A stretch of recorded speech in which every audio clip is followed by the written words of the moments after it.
Entrepreneur MBA podcast purpose is to help existing business owners grow their companies past the 10 million in revenue per year benchmark. Here is your host, Stephen Halasnik. Welcome, everyone. My name is Stephen Halasnik, and I am co-founder of Financing Solutions. Financing Solutions provides easy-to-set-up lines of credit for small businesses, and I will be your host for today's Entrepreneur MBA podcast. If you are interested in getting a business line of credit, please feel free to visit our website at fscreditline.com. That's FS as in Financing Solutions, creditline.com. And over the last 25 years, I've built 6 companies in the $5 million to $25 million range, including 2 companies on the Inc. 500 fastest growing. And I can tell you over those 25 years, I almost always had a business line of credit in place just in case of emergencies. And that's the reason why we started Financing Solutions 10 years ago, was because we really felt that it was really a good idea for every business owner to have a line of credit in place. On a personal basis, I love learning from people like today's guests, and especially when they have lots of experience. And today, I'm very excited to be speaking with Lindsey Pollak, from her own company. Lindsey is a New York Times bestselling author and a leading career and workplace expert. She is the author of 4 career and workplace advice books, including her latest, Recalculating, Navigating Your Career Through the Changing World of Work. Her speaking audiences and consulting clients have included more than 250 corporations, law firms, conferences, and universities. For 6 years, she served as an official ambassador for LinkedIn, and Lindsey's advice and opinions have appeared in such media outlets as The Today Show, The New York Times, The Wall Street Journal, CNN, and NPR. Lindsey is a graduate of Yale University and is based out of New York City. Lindsey, welcome to today's Entrepreneur MBA podcast. Thank you so much for having me. You know, I right off the bat know that this podcast could last 2 hours because I have such an interest in all the topics that you've covered in the past. Today, we're going to get a little bit more into how to lead and succeed in the multi-generational workplace.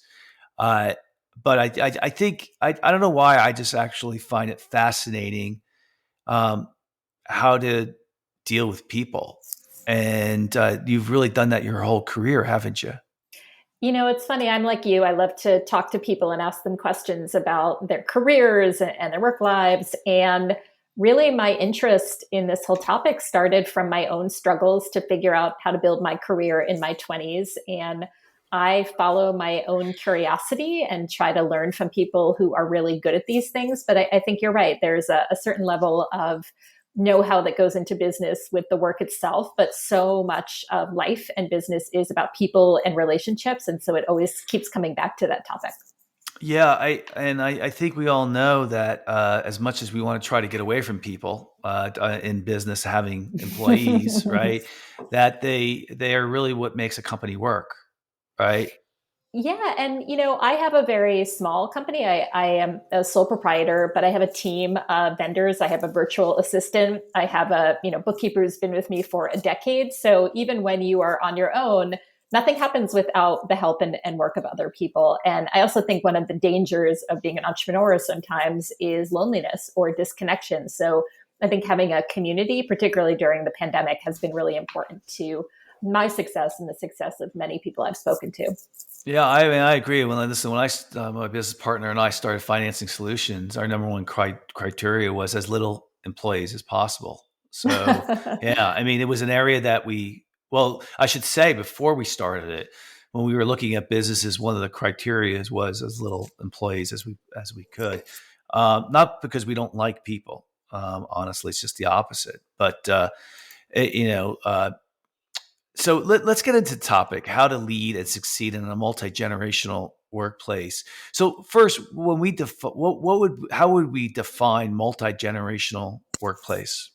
So it's a really interesting moment for this topic. We've always had multiple generations in the workplace. We have multiple generations in every family, right? This is a normal concept. What's different now that I don't think many people realize is we've gone from having basically three generations in the workplace. Think back to the 80s or 90s. We had the traditionalists, the World War II generation, about 70% of whom had a pension. So they would retire at what we considered traditional age, 60, 62, 65. You had the baby boomers, the largest generation ever in American history, have been dominant for so long.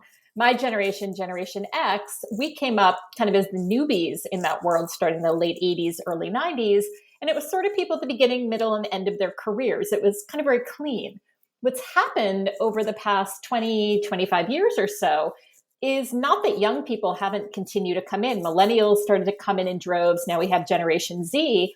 What's changed is that older people are continuing to work into their 60s, into their 70s. We have more Americans age 85 and older in the workplace. People are living longer, healthier lives. A lot of work is not as physical as it used to be, so people can continue to work. And many baby boomers want to continue to work. They enjoy it. It gives them satisfaction. So we've gone from three generations to five in the past couple of decades because people are working longer than ever before. So what have you noticed as the biggest differentiator to working in an environment where there are multi-generational employees there? I think there are two topics that come up a lot. One is communication, which is, of course, technology has changed so much that a lot of young people come into a workplace and they've never really had to answer a phone in a professional way. They learned email as a 6-year-old, whereas I had my first email account in college. So the way we use technology, how formal we are, which technologies we choose to use, which communication styles is a big differentiator. And I'm really clear, it's not good or bad, better or worse. They're just different ways of communicating, almost like we speak a different language. And I think the second really big factor where I think generations are important is to think about what people's expectations are when they start to work with you, whether as a client, as a customer, as an employee, as a stakeholder.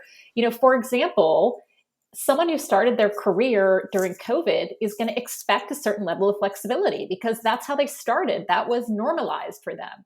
A woman entering financial services in 1965 is going to have very different expectations about how many women will be in leadership mentoring her than a woman who enters today. Again, it's not good or bad, better or worse. It's almost like they're cultural differences, that the era in which you're born, even here in the United States, is almost a different country with some different cultural practices, some different cultural norms, some different languages than we have in other times. It's very important that they're not perceived as in any way judged, but just as different. And if we want to work with different kinds of people, we have to sometimes adapt our own style to make that successful. Yeah, I think the thing that comes to my mind is I think people are so quick to, I don't want to say judge. I'm trying to think of the right word, but if you're an older person, you hear someone answering the phone inappropriate, you're like, ugh. Mm-hmm. Right. And if you're a younger person and you hear the way someone, maybe an older person, talks toward,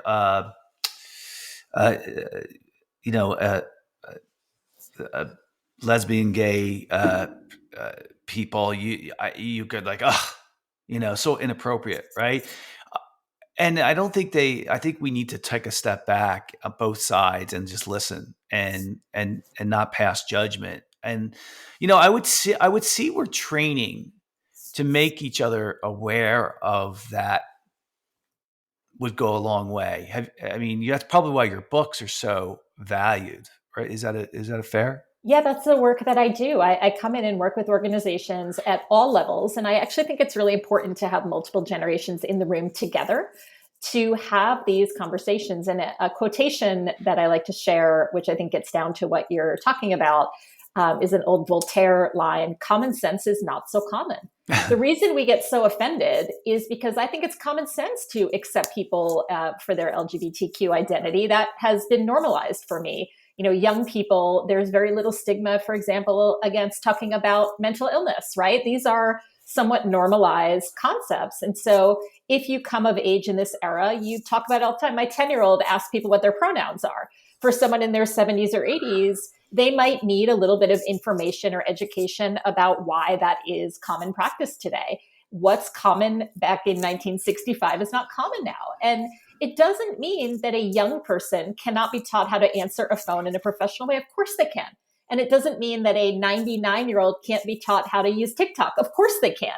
But it might take a little longer. And we need to have that patience, I think, to say, okay, this is not something that you know. We're going to teach it to you and talk about it. And I think you're right. If we take the judgment of that away and not say, how stupid are you not to know to use your pronouns, or how dumb are you not to be able to answer a phone? If we can take that away and say, oh, you don't know how to do that, I'd be happy to teach you. And I think the critical piece too is, why is it important? Why do we care that a young person answers the phone of our office, in a proper way? Why do we care that an older person uses their pronouns?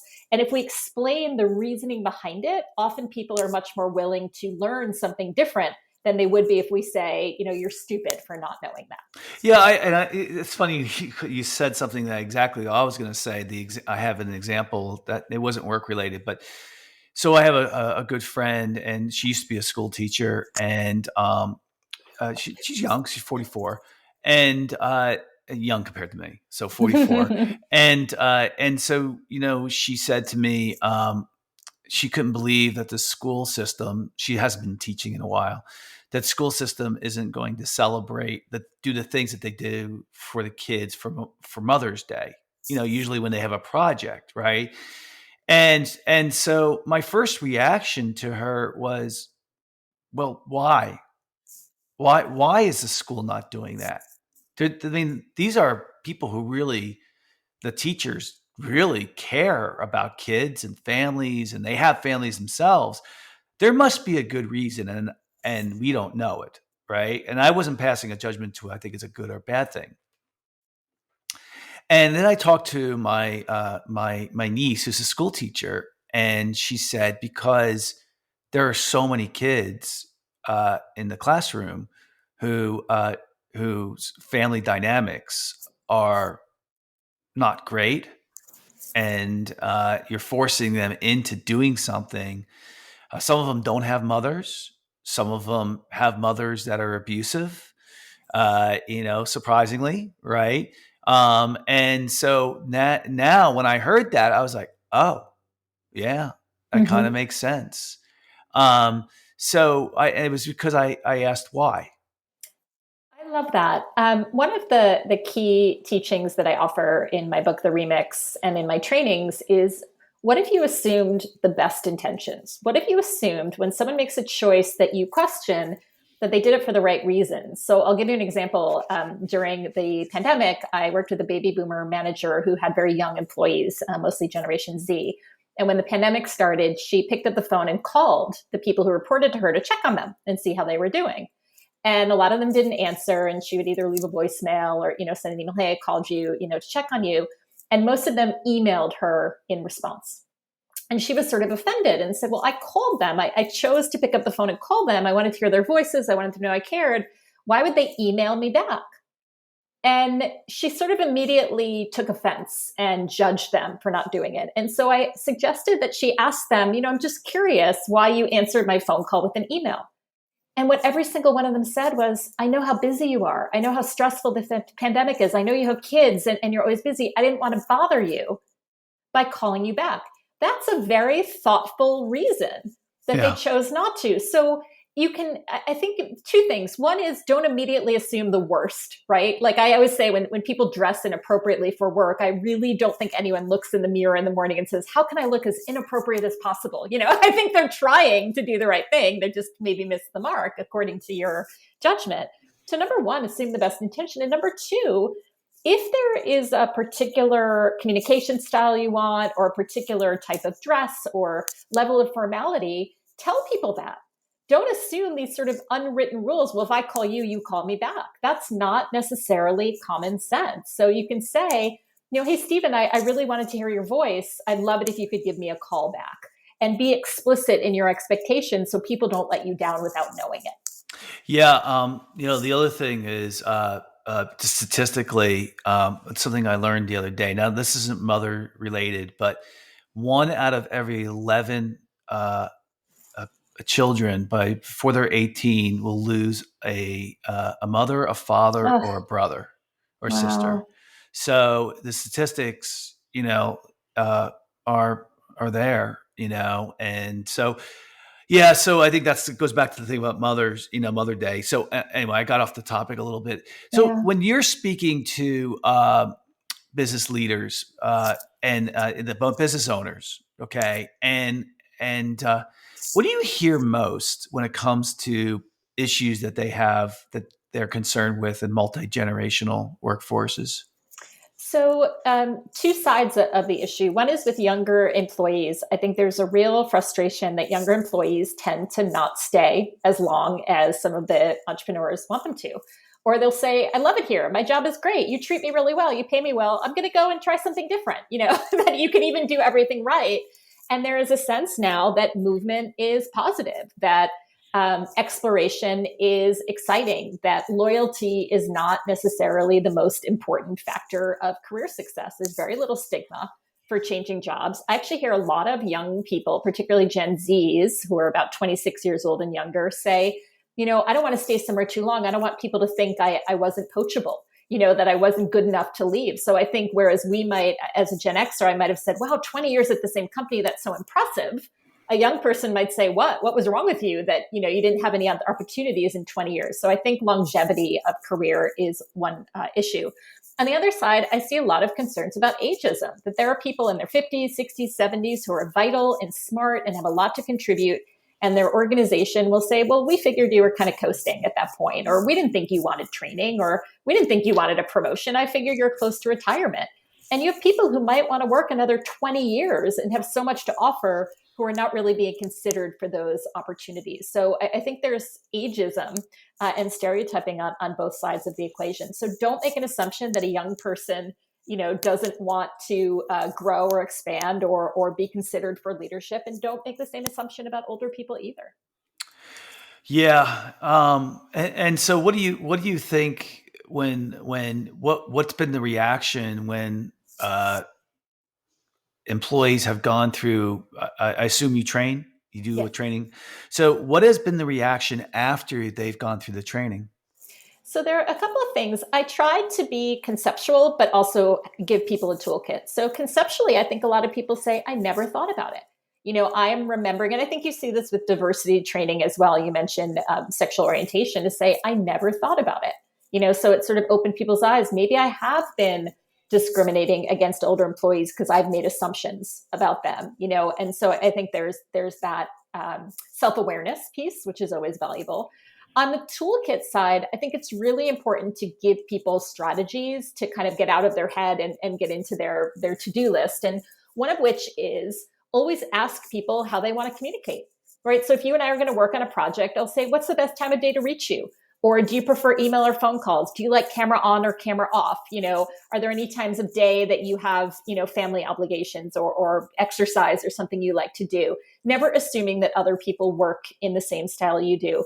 Another quick tip that I give in training is whenever you have a planning committee or you're making big decisions, have every generational view represented. So if you're on the board of a nonprofit and you're planning your fundraiser, don't have everybody be 50 plus, right? If you want to attract people of different ages, have people of different ages sharing their voice. So I try to mix the conceptual with the action.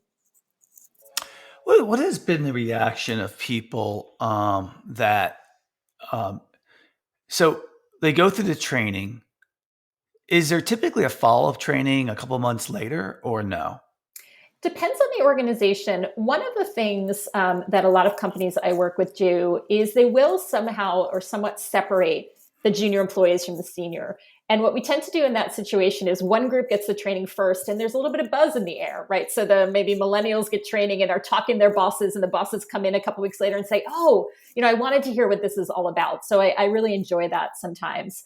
Some companies I work with will offer kind of my signature program on the multi-generational workplace maybe 4 times a year. And so again, it builds a little buzz. People hear the terminology being used. It reminds me of when we used to do a lot of Myers-Briggs training and people would sort of use, hey, I'm an ENFJ, and that would spark other people to wonder what that meant. So it spreads the time. I also think that when you add this as a topic to diversity, equity, and inclusion training, the idea of intersectionality, that we need training on gender bias, potential gender bias, and race and ethnicity, sexual orientation, disability, veteran status. It sort of adds to people's awareness over time. And so if you build on a topic of gender and then add in generation, or start with generation and then talk about unconscious bias against other topics, it can kind of build on it. So I see it as a kind of a building, a scaffolding that we keep adding to, as opposed to kind of a straight line of training. Does that make sense? It does. What do you think? Is there equal amount? So if you have someone who's very set in their ways and they're older, and they look at this and they say, I can't believe I have to do training in this. Why can't people just do their jobs? I'll say what I'm going to say. And then you have on the opposite side, a young person who, we would like to think that younger people are more adaptable, but then they look at the older person and say, oh, he's an old fogey and he is set in his way. Do you think there's equal amount of people on either side that have attitudes that need to be adjusted? I do. And I think one of the interesting perspectives that comes up in my training, and I raise it if it doesn't, is we're all an expert on this from families. I mean, it's like classic to say, oh, dad, you're so old fashioned, and the dad to say, I don't understand your music, So I think we all kind of get from that perspective, but both sides have a responsibility here and tend to fall into stereotypes. But a phrase or a term that I really like to use that seems to resonate even with people who are skeptical is a term coined by a technology entrepreneur named Gina Pell, P-E-L-L. She calls it being a perennial. And a perennial, she says, is somebody who knows their history and keeps up with the times. And I think people of all ages respect that combination, right? That it's up to young people to learn their history, and it's up to older people to keep up with the times. And one of the things I say that tends to resonate is, what would you say as an entrepreneur if I said, wow, you're so successful. You haven't changed a single thing you've done in your business for 50 years. Like, that's not good, right? I don't know how to be successful, honestly. So I think we all kind of get that, right? Know your history and keep up with the times. And I think that really resonates with people. Yeah. Yeah. Have you seen situations where, have you been brought on as a coach because someone really is serious, has some serious problems, but they're a valuable employee? Yes. Wow. And I will tell you. How's that conversation go initially? Well, I'll tell you what I think, and I'm often pretty vocal about this, is 99% of the time, it's not a generational issue. It's an interpersonal issue. It's an EQ issue, right? Many people who are very good managers, let's say people managers, are good at managing people of all generations. So whether you call it millennial management or multi-generational management, it doesn't matter. They're good at judging people as individuals, as learning people's motivations, at developing a clear mission and vision that people want to follow, right? And that is both a very good human management strategy, and it's also a very good multi-generational management strategy. What I find when I'm brought in to coach someone who is, quote, not good at managing millennials or, seems ageist, is they're just not good at managing people. And they tend to feel that talking about it generationally is almost a cover for not being a very good manager, right? Of saying like, oh, in my day, they just threw us in the deep end. Why can't you guys figure stuff out, right? So, for example, I hear that argument a lot. Nobody coddled me. Nobody cared about me. And my answer is, well, times have changed. Just as if I sent you on business to Dubai, you would understand that you're really, really good at what you do, but you might have to learn a couple of new tricks and etiquette pieces because it's a different culture. And so what I say is, you can do what you do. You can believe that the best way to train somebody is to throw them in the deep end. What I ask of you is, in the millennial world, in the millennial language, just saying, hey, I'm throwing you in the deep end, and giving them that tiny bit of information is a culturally specific way to manage them better. So go ahead and throw them in the deep end, but tell them that's what you're doing. So I'm not asking you to change who you are or what you believe in, but I am asking you to take on the nuance that there are some cultural differences, because a young person starting out in finance today is really doing that in a different world than perhaps you did 30 years ago. So, sometimes the generational piece is less about the actual specifics of the generations and more about someone who just doesn't want to change. When you come in as a coach, has the outcome mostly always been good? I mean, it depends if a person is willing to change. I think anyone who engages in any kind of coaching or therapy even knows that the person has to be willing. Yeah. And I find that is really the key factor. And I do think the tools and tactics have something to do with it.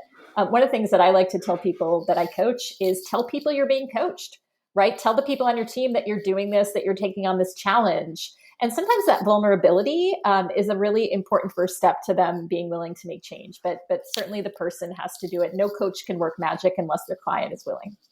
What do you do when you have the person who's hiring you? Let's say it's a business owner, and their role model behavior on this subject is pretty atrocious. It's funny. I get the question a lot. This just happened. I was at an investment bank at an offsite, and somebody said, I get why I need to behave differently with the people I manage, but what about the people who are senior and manage me? They're not in this room. They're not here listening. There are people who are very senior and very successful who don't want to change, right? No matter what it is. I think the trick is twofold. One is to find advocates in senior leadership. If there's one person who really gets this and is willing to change, and you saw this with a lot of companies and their view towards women. There'd be one executive who had a daughter, right, who was really successful, and they changed a lot. So I think finding advocates in senior leadership, even if it's not the business owner themselves, can be valuable. The second is I've seen some organizations only change because people left.